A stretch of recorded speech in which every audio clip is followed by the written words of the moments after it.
Hormuz প্রণালীর জলপথে এক নতুন আতঙ্ক ইরানের দ্রুতগামী স্পিডবোট।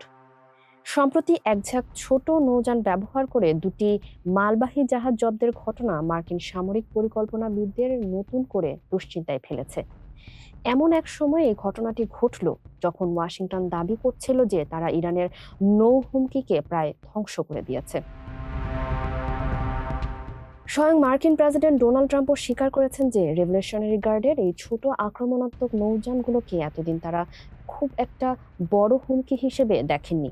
প্রেসিডেন্ট ট্রাম্প এখন এই নৌযানগুলোকে মাদক পাচারকারী নৌকার সঙ্গে তুলনা করে নির্মূল করার হুঁশিয়ারি দিলেও রণক্ষেত্রের বাস্তবতা সম্পূর্ণ ভিন্ন।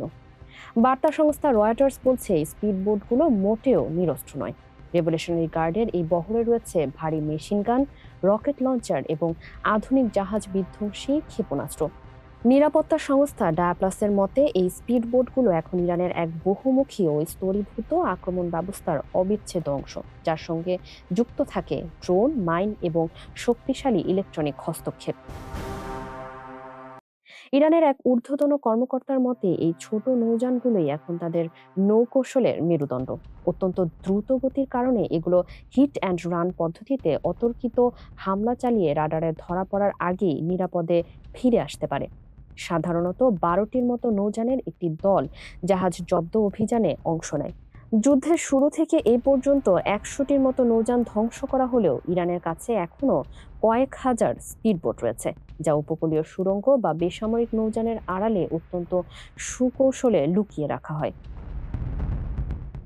অবশ্যই এই বোটগুলোর কিছু সীমাবদ্ধতাও রয়েছে। রুশের উত্তাল সাগরে এগুলো থেকে লক্ষ্যভেদী গুলি চালানো কঠিন হয়ে পড়ে। এছাড়া কোনো বড় যুদ্ধজাহাজের সঙ্গে সরাসরি লড়াইয়ে নামলে এগুলো চরম ক্ষয়ক্ষতির সম্মুখীন হতে পারে।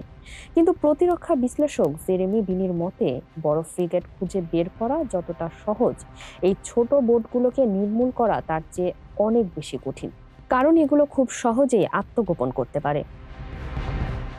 ব্রিটিশ রয়্যাল নেভির সাবেক ভাইস অ্যাডমিরাল ডানকান পটস সতর্ক করে দিয়ে বলেছেন, 80-র দশকের ট্যাঙ্কার যুদ্ধ থেকে ইরানি অসম সমরকৌশলে সিদ্ধহস্ত হয়ে উঠেছে।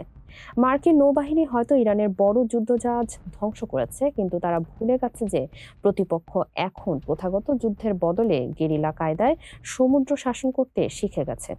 হরমুজের এই ক্ষুদে নৌযানগুলোই এখন সুপার পাওয়ার আমেরিকার জন্য সবচেয়ে বড় কৌশলগত চ্যালেঞ্জ।